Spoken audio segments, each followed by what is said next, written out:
So I'll share a story. Over the last couple of months, we've struggled in a few of our locations and I just couldn't figure it out. We're running meetings every single week and we're leading the team the same way we do in all of our other studios. And it kind of hit me that I wasn't in some of those meetings and I didn't know really what was going on.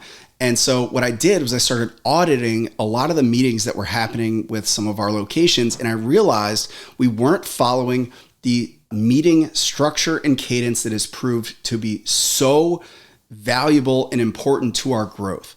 Especially if you're building a team or in the early stages of growth, that is your first foray into leadership, and leadership happens in meetings. So today's episode, I want to share with you the meeting structure and agenda and the why behind every element of running a great meeting for your company, which leads to great leadership. So let's get into it.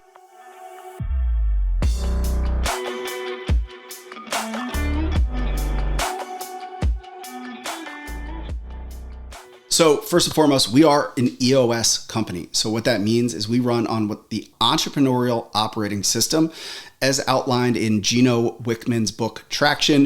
If you haven't read it, even if you don't follow it to a T, it's an incredibly helpful book to read.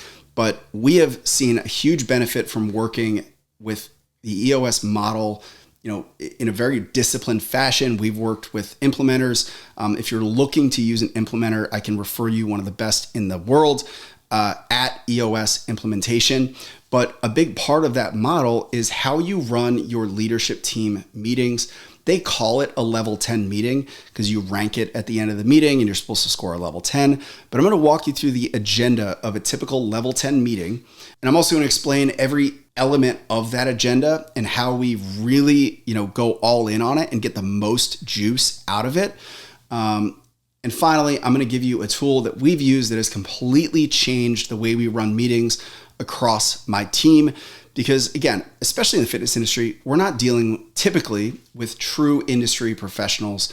A lot of times these are trainers. This is maybe the first job they've ever really had, or they've never been in a real corporate setting where meetings were a really strong thing. So if you're starting to run meetings, I have a meeting cheat sheet that we give to all of our employees.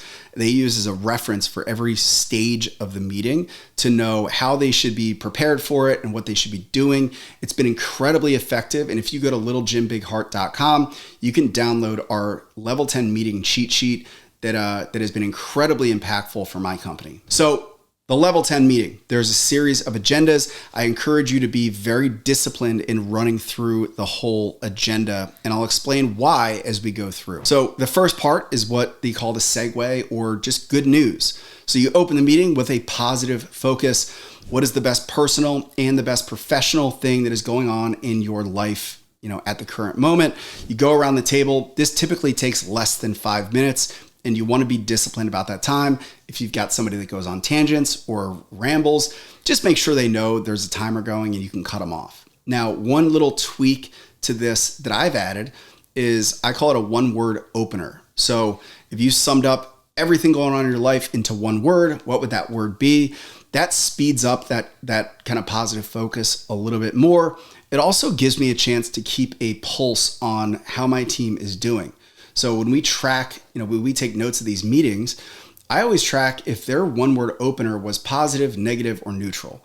Because if we have a team member that every week it's negative, that's going to, cause a red flag for me to reach out and check in, make sure they're doing okay. So that one-word opener is something that we'll squeeze in. They just make one word statement and then they do best positive or best personal, best professional. The next thing that we've added, it's a little bit off of the traditional EOS, is we added what's called a clearing round. I got this from another group that I was a part of, and it's a really valuable thing if you have the courage to implement it. And what it is the chance for anybody in the room to clear the air with anybody else or just get something off their chest. So most meetings are ineffective because people are afraid to speak up. They're afraid of conflict. They feel like they can't, challenge anybody else. So you need to create an environment that you're able to facilitate healthy conflict. And you do that by first leading from the front. So being able to receive conflict from anybody else. So as hard as it is sometimes, open the door for anybody to call you out. If you didn't keep a promise, if you did something that bothered somebody, encourage them to tell you and be open about it, right? And you've got to be willing to take some licks to show that you're not going to retaliate, you're not going to get defensive, and all you do in that moment is say thank you or schedule a follow-up to hash that out further in, again, a civilized manner. But by installing this clearing round, we have everybody go around the room and we say, if they are clear, and we do it individually, we say, Jeff, we're clear, Kristen, we're clear, whatever. If something came up that's weighing on you or is on your chest that keeps you from being fully focused and present, that is what it's encouraged to talk about in the clearing round. We've had some amazing, amazing breakthroughs from being able to facilitate these things. And it's been an amazing trust builder and chance for everybody to get almost exposure therapy to conflict in your business. And the more you can get good at healthy conflict, the more productive your meetings are going to be, because people know they can speak up without being, retaliated against or something bad happening to them. So that's kind of my opening for the level 10 meeting. We've got the one word opener, positive focus, and then the clearing round. Now we want to do what's called I call it a temperature change. And so again, slightly off the EOS model, but we call it a statement of intent. And we really make a statement that changes the temperature in the room. We're coming off this probably super positive opening. It's very casual. Now we want to let them know that it's time to put the gloves on. Let's fucking put the mouthpiece in and let's get after it and make the decisions that are going to drive the business forward. So my statement of intent is just a quick reminder. Hey guys, just a reminder why we're here. This leadership team is here to drive the business forward, make tough decisions, and hold each other accountable. So let's start with the scorecard, right? So that little temperature change is going to go from casual, people free flowing into the meeting, a lot of good vibes, to all right, game time. Let's put our mouthpieces in and get after it. All right. So I would recommend you add that little statement that's going to remind everybody that this is a meeting that's very serious. We're going to talk about numbers. We're going to hold each other accountable. And everything we do is to drive the business towards the bigger picture. Hey guys, real quick, let me hit pause for a second. If you're enjoying this content, I encourage you to please subscribe, and share this content with any fitness professionals that you think it may benefit. I really appreciate it. It does a lot for the channel and the impact that we're trying to make on the industry. So thank you. Let's get back to it. Next, you've got your scorecard section of the meeting. So I always starting with the numbers, because that is the only truth teller in your business, right? If you start about, the highlights and the headlines and all the great things that happened, it can sometimes wash out what the data is telling you. And the more disciplined you can be in the scorecard, the better your meetings and leadership team will run. So I created a system that I call scorecard discipline. And here's what it means. When you run through the scorecard, that section of the meeting is 5 minutes and 5 minutes only, never longer than 5 minutes. All right. The reason is if your scorecard section goes longer than 5 minutes, it generally means you're entertaining a little too much bullshit. It means that you're reading a number, but you're like, oh, well, we didn't hit our sales goal, but I have 2 that are coming in next week and 1 person that I'm waiting on and blah, blah, blah. You have to cut the bullshit and just say, is it on track or off track? Was it hit or not hit? That discipline is incredibly difficult because people are being reviewed based on, they own some of those numbers. But the better you can be at that black and white understanding that, hey, no matter what, if it was hit, great. If it's not hit, we're going to talk about it. The more presence and weight you will have around the scorecard in your business, right? So number 2 about scorecard discipline is understanding that every quarter you have 13 weeks to reach your goal. So most gyms, the goal is to grow in membership or grow in, maybe average revenue per member or whatever. You only have 13 tries at this. So every miss, you are skewing what it takes to actually reach your goal. So if your goal is to go plus 20 members in that quarter and you built your scorecard, you need 7 membership sales every week to do so. If you miss a week, now every week you need to sell more than 7, right? Only by a little bit, But if you miss another week, now you've got to sell 8 memberships every week in order to reach your goal. If you are too lax or you're too lenient, I'm like, oh man, like let's just try better next time. Eventually you'll get to a point in the quarter where it is physically impossible to outpace the misses that you had on your scorecard, because now you got to sell like 13 memberships in a week and it's just impossible. So you have to take every single metric incredibly seriously. So the way we do it is a single miss on any metric becomes a to-do. And that's just more of kind of a, hey, let's talk about it. Let's make sure that we do all the actions that we need to do to make sure we don't miss again. 2 misses goes directly onto the issues list, which we'll talk about later. And that goes, and we discuss it at length. Okay. So we come to a real root issue solve on that issue.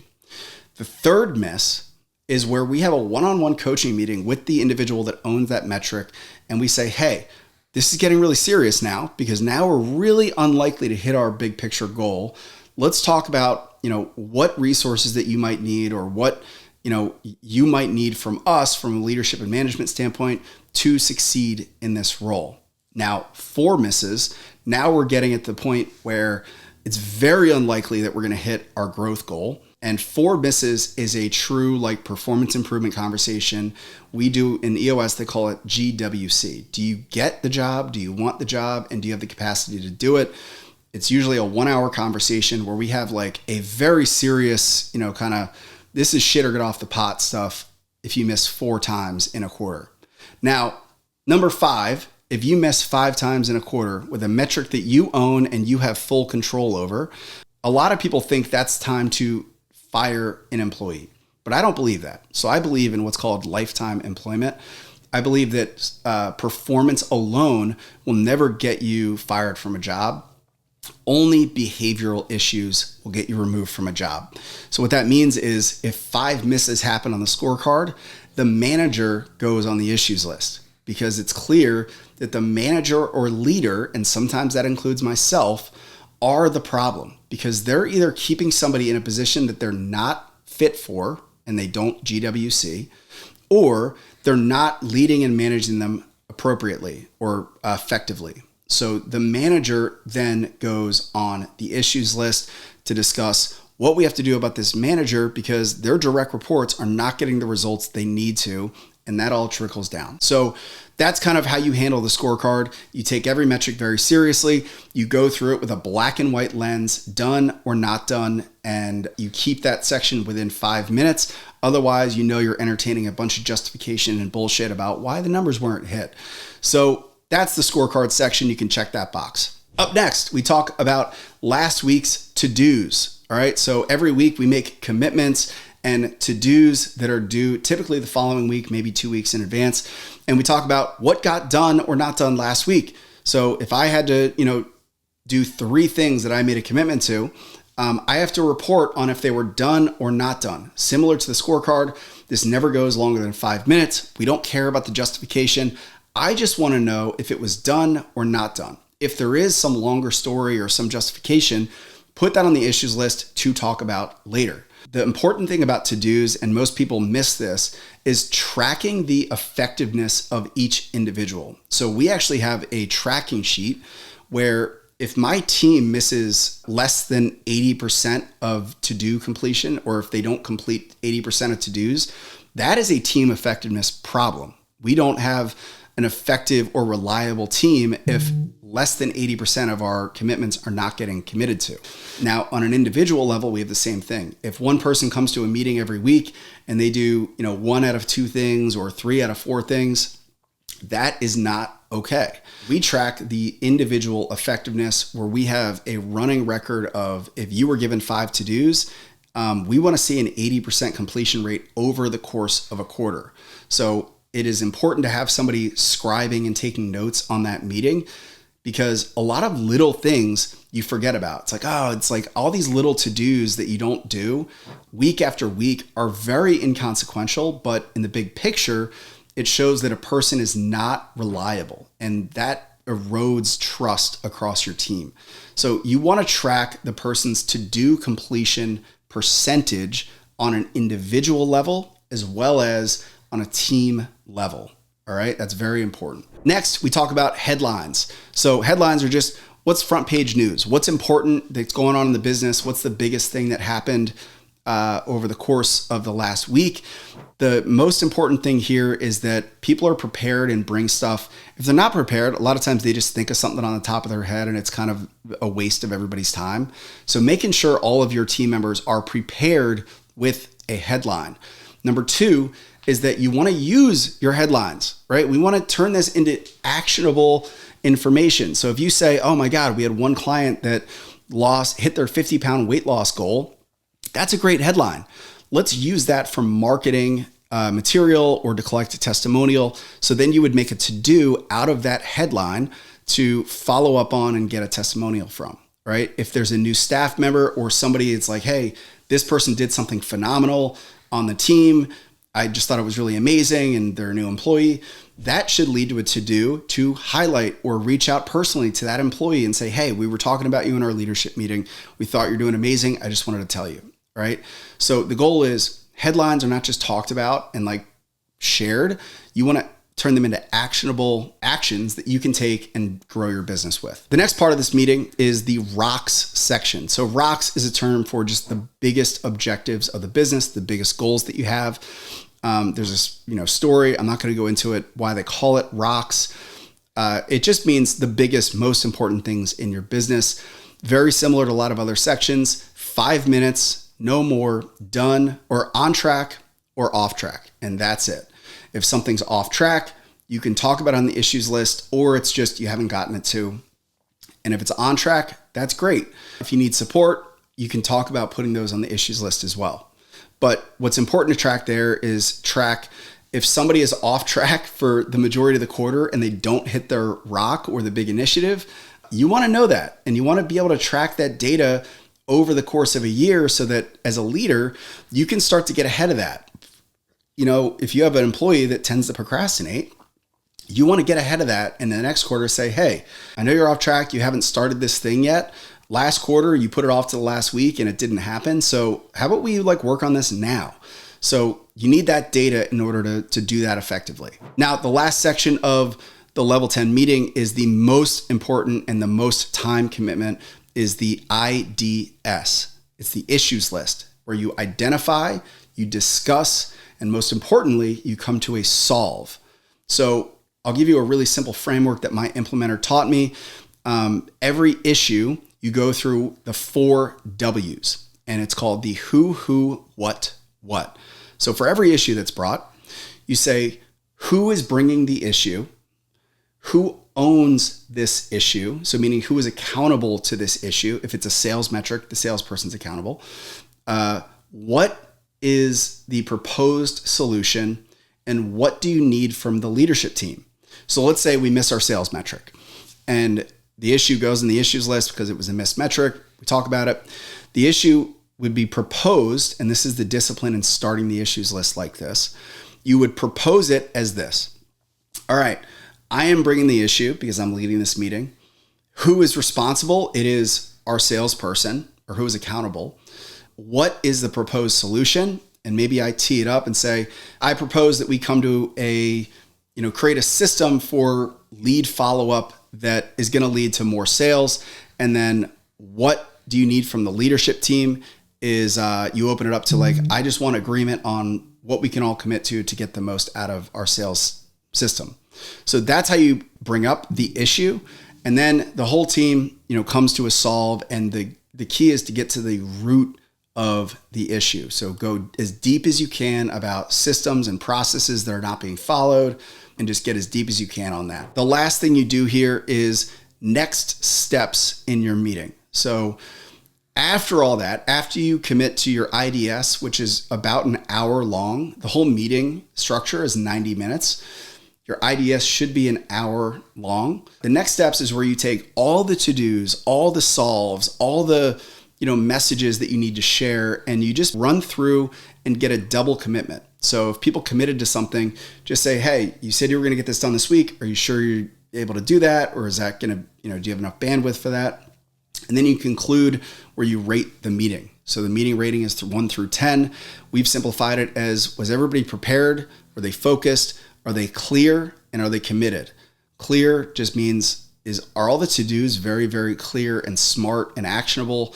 And are they committed, meaning are they just saying they're doing it because they were coerced into it, or are they truly committed? So that's kind of how we rate it.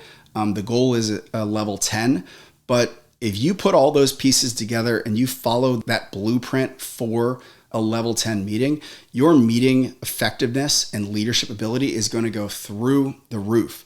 Now, again, I told you I've got a cheat sheet that I give out. We all have these in the meetings. We have them all. Bring it and have it out during the meeting, where there's little reminders of every single part of the meeting that's very effective. You can download yours at littlejimbighart.com. And if you install these tactics, you will be running great meetings in no time.